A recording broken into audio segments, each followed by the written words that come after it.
A política, ela se baseia num contexto que é conhecido muito proximamente por muitos de vocês, que é do incremento muito significativo, não apenas do número de incidentes, mas da complexidade dos incidentes que atingem o país. E uma das questões essenciais, um dos incidentes mais famosos, foi exatamente esse do STJ, que é muito relevante para quem labuta na área de direito internacional e particularmente de relações internacionais, no sentido de que, desde pelo menos 1926, entende-se que a capacidade de aplicar a justiça numa porção do território é o que define soberania. E a partir do momento que um incidente cibernético priva o país da capacidade de aplicar a lei no seu território, há um ataque direto à soberania do país. Não interessa se o ataque foi promovido por alguém de fora ou se foi promovido por alguém de dentro. A soberania do país está ameaçada nesse contexto. Então, nós temos, além desse incidente, nós temos alguns outros que afetam, por exemplo, o nosso direito enquanto cidadãos de fazer compra. É muito interessante que as pessoas falam, prejudicou a Renner. Sim, mas prejudicou também mais de 2 milhões de pessoas que deixaram de fazer compra no site da Renner naquele momento. Ou nós temos o caso do Conect SUS, que privou várias pessoas do direito de ir e vir. Para poder entrar e sair do país, precisava ter lá o cartão de vacinação e as pessoas não conseguiam emitir seu cartão de vacinação porque o sistema estava indisponível por causa de um incidente cibernético. Nós temos ainda outra rede grande de lojas de varejo, mas também, em particular, chama a atenção o caso do CNPM aí, em que o nosso maior acelerador de partículas, um instrumento de pesquisa do mais elevado custo e relevância para o país, ficou indisponível por causa de um incidente cibernético. Nós temos o ataque à justiça estadual, e aqui aparece a do DF, que é mais próxima do nosso dia a dia, mas atingiu Rio Grande do Sul, atingiu São Paulo, atingiu Sergipe, então nós tivemos já diversos incidentes. E nós temos também um caso muito emblemático, eu pediria a todos que memorizassem esse número, 1 bilhão, ele vai voltar um pouco à frente aí, mas um único incidente cibernético de pequena duração, ocorrido em fins de 2022, provocou um prejuízo de 1 bilhão contabilizável, palpável, palatável ali nos cofres do INSS. E nós temos o mais novo fenômeno mundial, que é o do ransomware, e o Brasil vive uma triste realidade. Ele é o segundo país mais atacado por ransomware e é o país que mais paga ransomware no mundo. Como nós não estamos preparados para nos defender, somos atacados e aí a solução tem sido pagar, o que realimenta o ciclo vicioso dos criminosos. Eles se paga, se rende, então eles vão fazer mais. Isso posto, nós temos a consideração que o nosso ministro e o senador mencionaram há pouco, posições incompatíveis do Brasil com relação à realidade de incidentes mundiais. Nós temos a 6ª maior população do mundo, a 8ª maior economia em termos de poder de compra comparado, não em termos absolutos, mas poder de compra comparado. Nós temos a 2ª maior superfície de ataque, o 2º maior governo digital do mundo, perdemos apenas para a Coreia do Sul, e nós temos o 2º maior número de ciberataques, se não do mundo, pelo menos das Américas.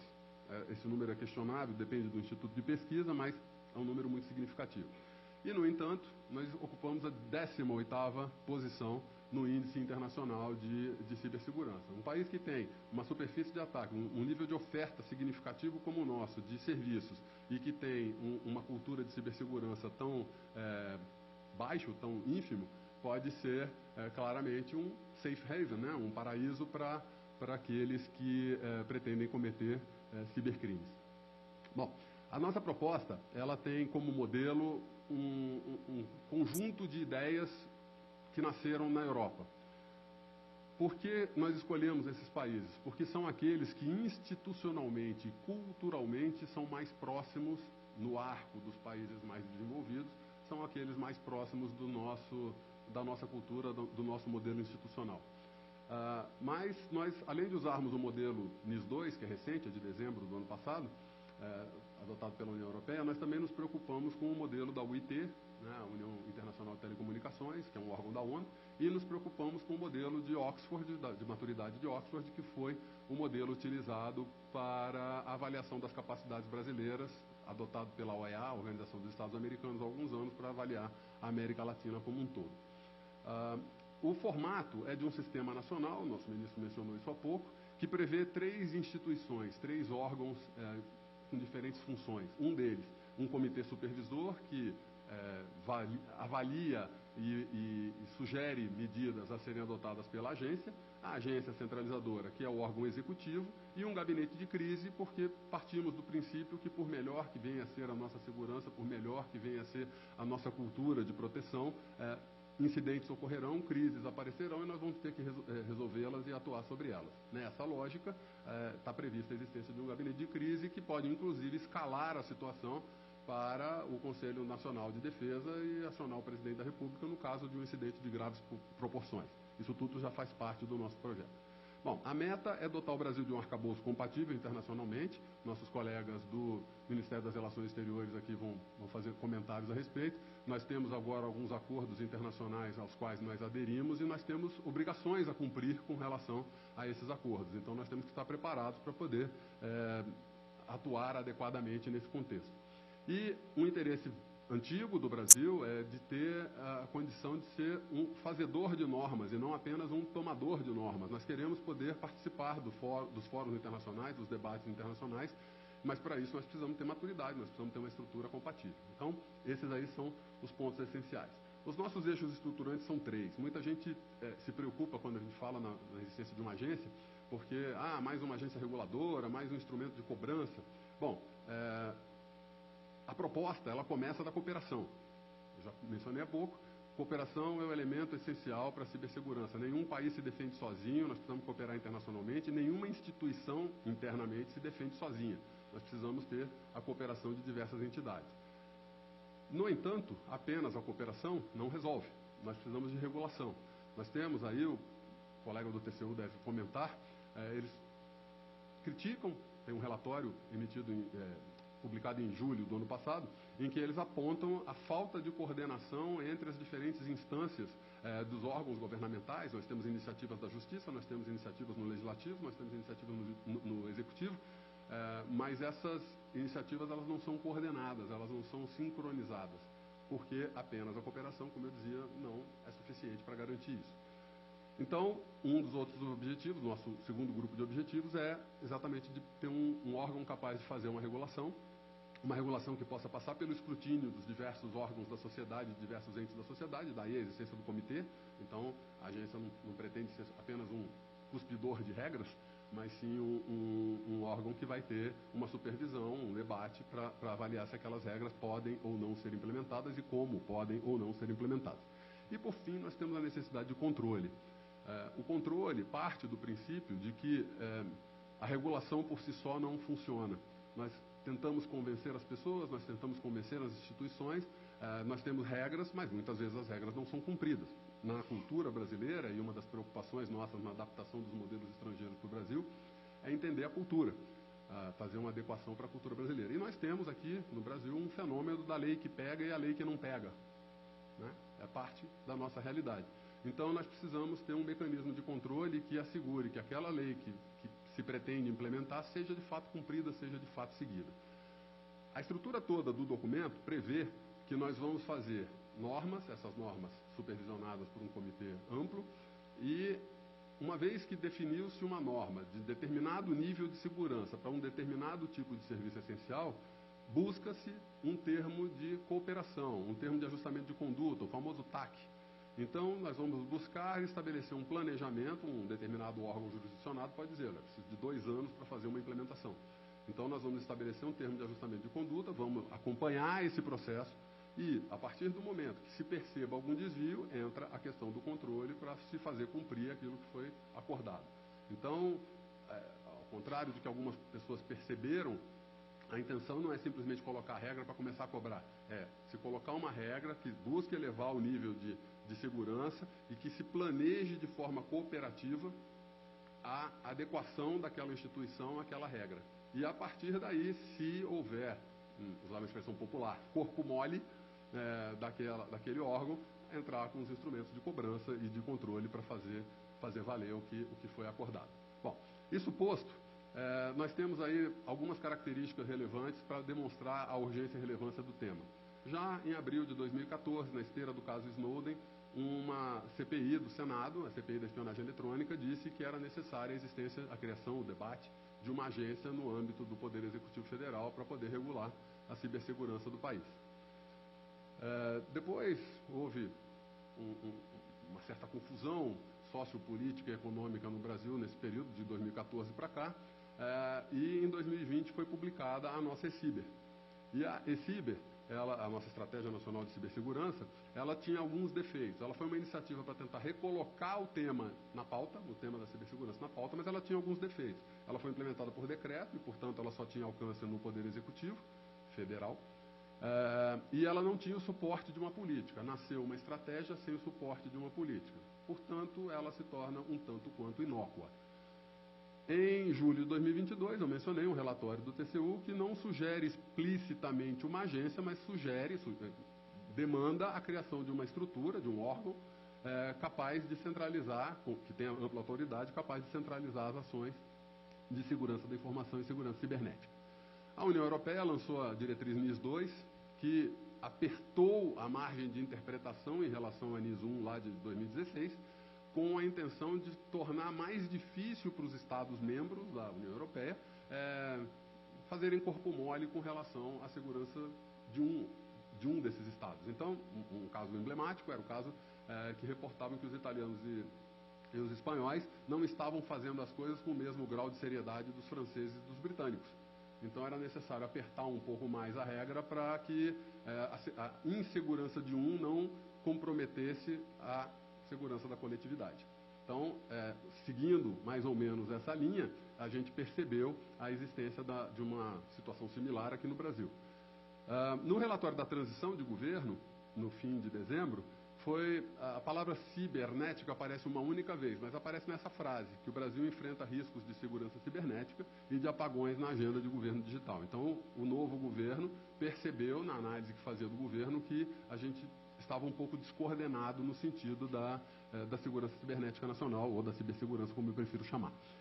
Já no primeiro dia do novo governo, foi criada, então, o germen, uma semente de uma nova estrutura em que o nosso antigo Departamento de Segurança da Informação foi transformado na Secretaria de Segurança da Informação e Cibernética. Foi uma transformação de nome, uma transformação de caráter político, para levar o status da instituição. O governo não tinha como, por decreto, ampliar a estrutura do antigo departamento com a criação da secretaria, mas ele deu um status maior para representar a importância da temática. Nomearam, então, um assessor especial, esse que vos fala. Eu sou o único dos assessores do ministro que tem uma função única. Eu brinco que eu sou o homem do samba de uma nota só. Eu só trabalho com a Política Nacional de Cibersegurança, 100% do meu tempo. Os outros assessores assessoram o ministro em diversos assuntos diferentes. Eu tenho uma única função estabelecida, que é tentar melhorar a proposta, tentar fazer essa política avançar o mais rapidamente possível. Novamente, um exemplo do reforço que se pretende dar, da importância que se denota com relação a esse assunto. E nós já iniciamos, no planejamento do PPA desse ano, a separação da temática de segurança da informação daquela da cibersegurança, de forma a, naquele momento em que a discussão da agência, da política, do comitê, do gabinete de gestor de cibercrises, entrar no Congresso, a gente já tem os instrumentos orçamentários previstos. A gente brinca que estamos criando a conta no banco, a gente não botou dinheiro, mas a gente está criando a conta. Na hora que alguém assinar o cheque, a gente já pode colocar dentro do plano plurianual. Então, nesse contexto, vamos acelerar aqui um pouco, nós temos ainda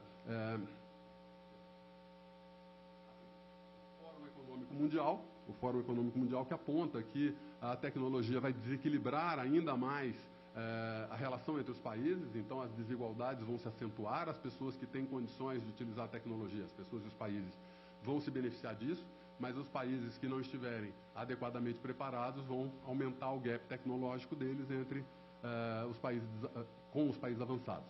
Depois, nós temos um relatório muito interessante, e um dos autores, o autor-chefe dele está aqui presente para falar sobre ele, em que um grupo de acadêmicos da FGV Direito fez uma pesquisa ampla e escreveu literalmente que em 2023 a falta de uma agência nacional de cibersegurança, quase tivemos que fazer aqui um inquérito administrativo, porque todo mundo sempre chamou no governo de segurança cibernética, e nós tínhamos adotado 20 dias antes o nome cibersegurança como o novo modelo, e de repente sai o relatório deles com esse nome. Vamos verificar de onde foi o vazamento de informação.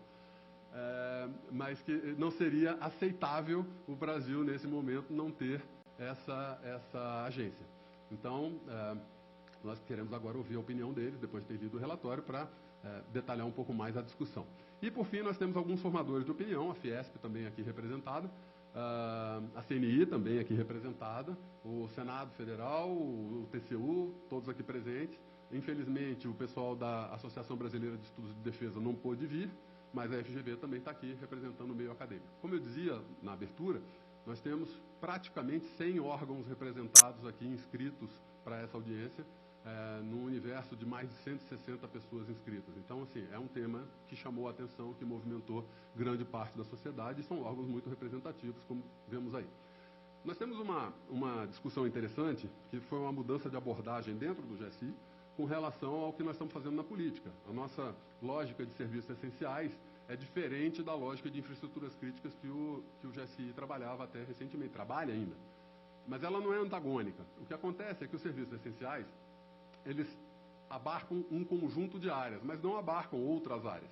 Então, dentro de um serviço essencial nós ainda temos, dentro de uma infraestrutura crítica, nós ainda temos ativos que são cibernéticos e não cibernéticos. Para exemplificar, algo como 97% das barragens brasileiras são como aquelas de Mariana, Brumadinho, que deixam tão triste lembrança na sociedade brasileira, que eram basicamente montes de terra que represavam um grande volume de água. Não tem nenhum equipamento eletromecânico ou cibernético associado a ele que possa representar um risco. Por conseguinte, enquanto infraestrutura crítica, ela é relevante, ela tem que ser monitorada, ela tem que ser cuidada, ela tem que ser observada. Mas, do ponto de vista cibernético, a gente não tem absolutamente nenhuma capacidade de fazer nada com relação a elas. Logo, a segurança cibernética desses órgãos, dessas instalações, é pouco relevante do ponto de vista nacional. Entendida aí a diferença entre uma coisa e outra? É importante para o país cuidar delas, mas não do ponto de vista cibernético. De outra parte, nós temos os casos reportados nas notícias de jornal que eu apresentei no começo, em que a justiça foi fortemente afetada por incidentes cibernéticos, tem sido fortemente afetada por incidentes cibernéticos, mas não é considerada infraestrutura crítica. Claro, poderiam alguns sugerir, então vamos colocar a justiça como uma infraestrutura crítica. Por que não? Bom, na saúde, o Conect SUS, o vazamento, o ransomware no laboratório Fleury por 2 vezes e mais outros tantos exemplos seriam similares. Então vamos incluir a saúde como outra infraestrutura crítica. E aí vamos incluir um incidente envolvendo o INEP e o Enem, então vamos incluir a educação como infraestrutura crítica. E, por conseguinte, vamos incluir a sociedade brasileira inteira como infraestrutura crítica, porque em diferentes pontos, em diferentes momentos, algum deles vai ser atacado e vai gerar um impacto para a sociedade. Bom, eu mencionei há pouco que nós temos ativos cibernéticos ou não, mas se nós pensarmos sobre a ótica da transversalidade, também mencionada pelo ministro, nós temos aí alguns ativos específicos nessas infraestruturas críticas ou não críticas que nos interessam do ponto de vista da cibersegurança, da elevação da cibersegurança nacional. E essa visão de pegar aquilo que é importante, relevante ou essencial, é o nome que adotamos, foi a opção que nós adotamos na concepção, na elaboração da proposta que hoje está em discussão aqui. Espero ter conseguido deixar claro para vocês a visão. Então, basicamente, vamos lá, qual é a diferença? Nós tínhamos as verticais de serviços, nós temos, por exemplo, telecomunicações, nós temos, por exemplo, energia elétrica, e a maioria delas, combustíveis, a maioria delas tem agências reguladoras, como segmento econômico, como um setor econômico. A nossa proposta é uma agência reguladora transversal que vai cuidar de elementos específicos que afetam infraestruturas críticas ou não críticas, mas tentando dar uma coordenação para elevar a segurança cibernética de todas elas. Essa é a mudança de chave essencial na nossa proposta de uma agência reguladora que não é numa vertical.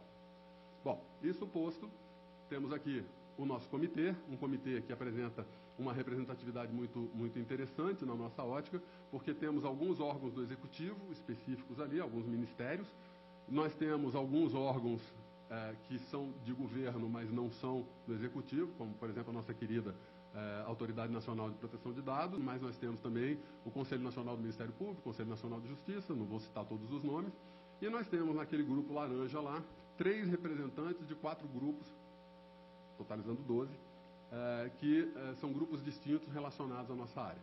Alguns nos perguntam por que a Anatel, por exemplo, não faz parte do comitê, como membro nato.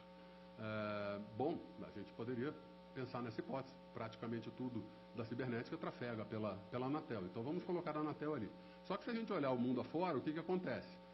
Os americanos não se preocupam tanto com as telecomunicações quanto se preocupam com o grid de energia elétrica. Então a ANEEL poderia dizer, por que eu não estou no comitê? E assim, novamente, nós poderíamos, por indução, levar a um comitê que teria 251 membros. Logo, a lógica que nós adotamos foi, teremos 3 representantes de infraestruturas críticas, que a cada 2 anos poderão ser trocados, intercambiados, e é uma decisão que cabe a eles se candidatarem e ao presidente da República nomeá-los ou não. Então, se torna digamos, um embate político que aquele com o melhor argumento, ou melhor capacidade de lobby, ou seja, qual for o argumento utilizado, vai ser capaz de conseguir participar ou não. Nenhuma infraestrutura crítica como membro nato, mas todas elas com capacidade de participação.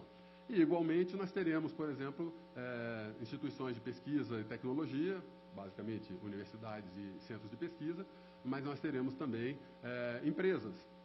As empresas que trabalham com cibersegurança poderão ter seus 3 representantes nomeados ali. E, por fim, elementos que atuam no campo da cibersegurança, mas que não necessariamente são governo nem pesquisa. Vou dar exemplos simples aqui. O Comitê Gestor da Internet, o CERT-BR, que podem estar no 4º grupo como membros participando num determinado momento. Qual é a lógica? A lógica é oxigenar a discussão, é ter mais membros, mais participantes e permitir, então, um debate mais amplo, sem necessariamente ser um debate legislativo. A estrutura de agência regulatória no Brasil permite que nós criemos resoluções que têm efeito legal, mas que são aprovadas por um comitê que debate isso. Então, a gente não precisa passar necessariamente por um debate no Congresso Nacional. Dá mais agilidade para um setor que necessita de agilidade, que é o setor da cibersegurança. Essa é a lógica. A lógica também é parecida no caso do Gabinete de Gestão de Cibercrises, onde a única diferença é que nós retiramos os membros da sociedade. Por quê? Porque uma crise cabe ao executor, ao executivo, cuidar dela, ao governo. Não é uma questão mais de Estado, é uma questão de governo. Aquele governo precisa cuidar daquilo, ele é que tem os meios, os poderes para fazer as ações necessárias. Então, a estrutura é basicamente a mesma, tirando apenas os representantes da sociedade. Aqui nós temos um quadro que mostra a criação das diversas agências no Brasil. Essas 4 marcadas aí, inclusive a última, a Agência Nacional de Mineração lá em cima, foram criadas por medida provisória. No caso delas era fácil, porque existia, no caso da ANM, por exemplo, o Departamento Nacional de Produção Mineral, virou-se a chave, transformou-se o Departamento Nacional de Produção Mineral, tinha pessoas, tinha processos, tinha estrutura já definida para se criar isso. Não é, por exemplo, o caso da ANPD, que não é uma agência, mas é uma autoridade que tem uma legislação específica, não existia estrutura para virar a chave, então precisou ser criada essa estrutura, e nós vemos uma questão parecida no caso da Agência Nacional de Cibersegurança, que nós propomos aqui. Para criá-la, não dá para fazer uma medida provisória, mas dá para fazer, por exemplo, um projeto de lei com urgência constitucional. Dá quase na mesma coisa, mas com uma percepção, uma perspectiva congressual, uma perspectiva legislativa diferente. A nossa proposta de agência com 800 pessoas parece muito ambiciosa para alguns, mas a gente costuma brincar que nós vamos estar no terço inferior ali. Não é uma agência tão ambiciosa assim se nós compararmos com outros exemplos que nós temos no Brasil atualmente. Então, embora o número 800 por si só pareça muito grande, ele não é assim tão grande. É importante observar aqui que o conjunto de recursos, as pessoas ali desenhadas do lado esquerdo da balança, e o conjunto de objetivos e responsabilidades e competências da agência, da política e do gabinete de gestão de crise, ele foi equilibrado para funcionar razoavelmente bem nesse contexto. Qualquer aumento de um ou diminuição de outro implica numa mudança de expectativas. Então, se alguém disser, não, 800 pessoas é muito, a gente só pode dar 600 para vocês. Ok, então o que a gente tira das competências? O que é menos importante daquela lista de competências que foi colocada ali? Não, tudo é importante. Bom, então eu preciso dos 800, eu não tenho como fazer isso com 600. Pelo menos me mostra como é que seria possível fazer isso. E é para isso que nós estamos tentando ouvir os senhores aqui. Se alguém chegar e disser, não, dá para fazer o que vocês estão propondo com 600, ótimo. Explica para nós, diz como é que a gente põe isso no texto, que a gente vai tentar fazer isso. Essa é a lógica. E comparando em termos internacionais, o nosso modelo, nós citamos que não é o americano, né? Mas nós falamos lá do francês, o segundo ali, do britânico, o terceiro, e do italiano, que é o quarto. Então, nós estamos ali mais ou menos no mesmo número dos italianos. Lembrando que a população da Itália é 1/3 da brasileira, e em termos de poder de compra comparado, a economia italiana é 23% menor do que a brasileira. Então, mesmo se a gente for olhar os números absolutos comparados com os italianos, a nossa agência de 800 ela é pequena.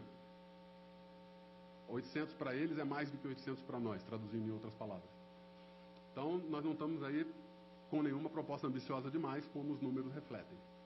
Essa aqui é uma estrutura simples, é só uma passagem rápida. Nós temos aqueles itens em cinza ali, que são obrigações legais de agências reguladoras. Então, nós temos que ter esses órgãos.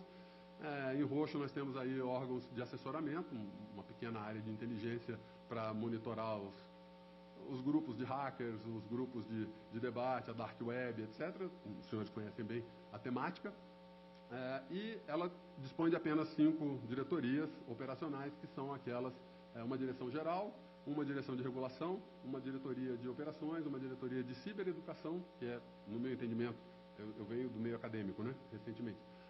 Então, a mais relevante é aquela que vai, de fato, surtir efeito no longo prazo, é preparar o cidadão para ele se defender, para ele não ficar tão exposto, e uma de administração, que não tem nada demais. Eu não vou incomodá-los com essa estrutura.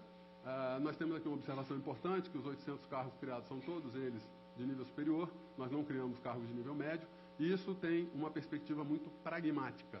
É uma questão meramente de capacidade de absorção e retenção de pessoal. Os cargos intermediários, se nós olharmos, por exemplo, a Associação Nacional dos Analistas de TI, reporta que 50% dos analistas de TI do governo foi perdido nos últimos anos. A iniciativa privada está pagando mais, o governo não tem como competir, as pessoas saem. Então, para que nós sejamos minimamente competitivos nesse setor que demanda, existem mais de 300 mil vagas para profissionais de cibersegurança no Brasil atualmente, para nós sermos minimamente competitivos, nós temos que trabalhar com os salários mais elevados que o governo puder pagar. Então, essa é a lógica refletida aí. E na mesma linha, nós temos uma proposta de 300 cargos e funções comissionadas, com um detalhe: apenas 45, que são os CCEs ali, são cargos de livre nomeação. A proposta de lei, que os senhores analisaram aí, prevê que a partir do momento em que o quadro de pessoal da agência for complementado, for preenchido com o pessoal concursado, as FCEs, as funções gratificadas, serão todas, por lei, obrigatórias da agência. Apenas os 45 CCEs, e aí nós estamos falando de superintendências, diretorias e tal, poderiam ser preenchidas para, aí nesse caso, permitir uma oxigenação no topo da agência. Essa é a nossa perspectiva de implementação. Nós começamos no primeiro ano com 81 pessoas, acrescentamos 132 no segundo ano, levando a 220, 223 deveria ser o número, né? Bom, há algum erro aí na planilha, mas, enfim, nós vamos acrescentando os grupos ano a ano, e ela começa no primeiro ano custando 84 milhões e chegando a 594 milhões no último ano. E é aquela pergunta, pô, mas 600 milhões é muito dinheiro, né? Vamos lá. A eCiber, em 2020, ela apontava que o Brasil tinha um prejuízo, isso era uma pesquisa de 2018, foi um dado usado pela eCiber, de que nós tínhamos 120 bilhões anuais de prejuízo financeiro causado por ciberincidentes. Cada moedinha dessas aí está valendo 1 bilhão. É um incidente daquele do INSS que eu mostrei lá no começo para vocês. Então, esse é o número base. Os números internacionais apontam que nós temos cerca de 85% dos incidentes sendo de baixíssima complexidade. São coisas que um usuário minimamente preparado não cairia na armadilha, não estaria sujeito. Isso corresponde a 102 bilhões. O estarrecedor é que o número brasileiro é 93%. Então, os 85% são o número mundial, a média mundial. No Brasil, o número é 93%. O nosso usuário é menos preparado do que a média mundial. Mas vamos trabalhar com um número internacional de 102 bilhões. Digamos que, daqui a 5 anos, a agência implementada, ela seja capaz de barrar 50% desses 120 bilhões de prejuízo. Então, nós estamos falando aí de 60 bilhões ao ano. Com a carga tributária nacional, isso corresponde a 24 bilhões em arrecadação. Aqueles 60 bilhões são 24 bilhões de arrecadação. E a agência custa 0,6 bilhão ao ano. Não precisa fazer uma conta muito significativa para perceber que o investimento, mesmo que a gente não seja capaz de parar 50%, que a gente só pare 20% dos incidentes, já justifica fazer esse investimento. Qual é o ponto, né? O ponto é que esse dado é de 2018. Esse número de 120 bilhões é de 2018. E os dados recentes, por exemplo, o ransomware cresceu no Brasil de 2021 para 2022 e cresceu 92%. Incidente de fraude eletrônica bancária, 76%. Incidente de cartão de crédito, 72%. Se nós pegarmos um crescimento de 70%, não vamos considerar o do ransomware de 92%, vamos considerar 70% ao ano, de 2018 para cá, o prejuízo em 2023 estimado seria de 1,7 trilhão de reais.